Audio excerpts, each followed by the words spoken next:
Ketika Ibu Mire dan Miji hamil, itu adalah berkah yang sangat besar bagi keluarga. Jadi mereka memutuskan nama untuk si kembar jauh-jauh hari. Miji untuk gadis yang lahir pertama tidak diketahui, tetapi Mire yang berarti masa depan untuk gadis yang lahir kedua. Namun karena komplikasi selama proses melahirkan, nama-nama saudara perempuan itu diganti, meninggalkan putri kedua sebagai Miji yang tidak diketahui. Ini penting karena setiap sekali sesuatu tidak berhasil untuk Miji, dia menyalahkan namanya. Ketika Miji dan Mire masih muda, tidak ada yang bisa membedakan mereka, kecuali ayah dan nenek mereka. Tetapi ayah Mire dan Miji yang tinggal di rumah meninggal lebih awal ketika mereka masih muda, meninggalkan ibu dan nenek mereka untuk menjaga kedua gadis itu. Mire kebetulan adalah orang yang memiliki nilai bagus, yang membuatnya menjadi putri yang ideal.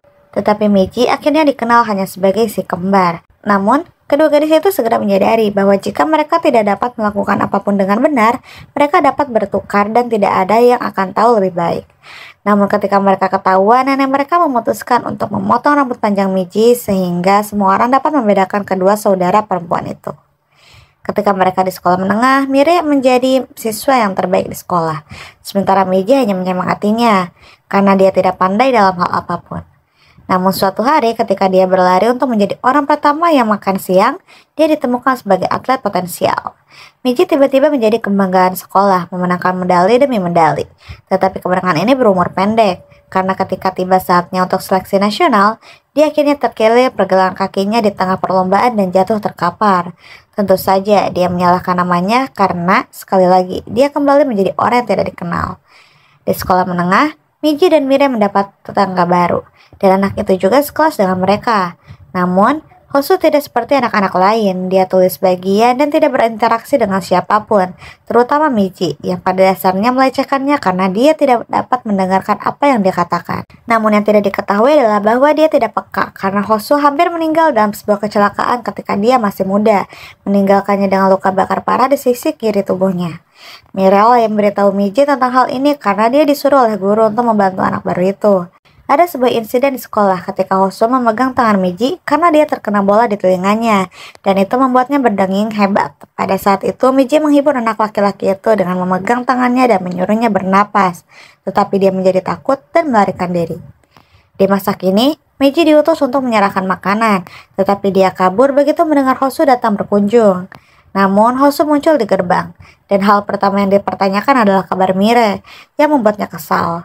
Namun kemudian ketika dia tidak sengaja memukul telinga kiri Hosu karena kesal karena Hosu bertanya tentang Mire lagi, dia mengetahui bahwa saudara perempuannya sedang mengalami masalah di Seoul. Dan Hosu yakin bahwa dialah satu-satunya yang dapat menolongnya karena Mire tidak dapat menunjukkan kelemahannya di depan orang lain.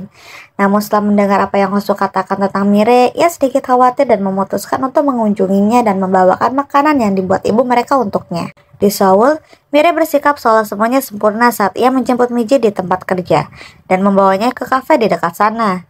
Namun ia bercerita tentang melompat dari jendelanya seolah-olah itu adalah sesuatu yang wajar untuk dipikirkan. Miji tidak mempermasalahkannya, tetapi saat ia kembali dari kamar mandi, Mire hilang dan meninggalkan semuanya.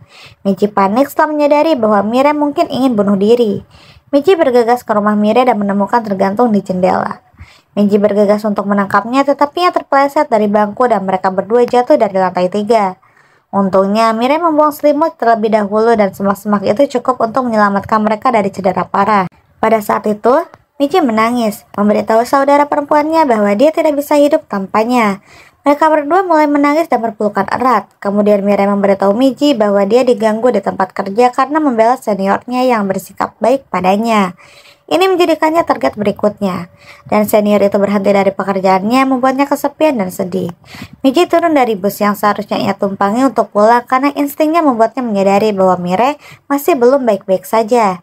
Ia menemukan saudara perempuannya berjalan di dekat jembatan dan menghentikannya sebelum ia melakukan sesuatu yang drastis lagi. Miji menyadari bahwa ia seharusnya tidak memberitahu saudara perempuannya untuk menanggung masalah itu atau hanya mengambil liburan. Mire harus berhenti, namun tidak mungkin ia dapat melakukan itu karena ia telah mengambil pinjaman. Jadi Miji memutuskan untuk bekerja menggantikan Mire, dan Mire akan hidup sebagai Miji. Begitulah kisah saudara kembar itu dimulai.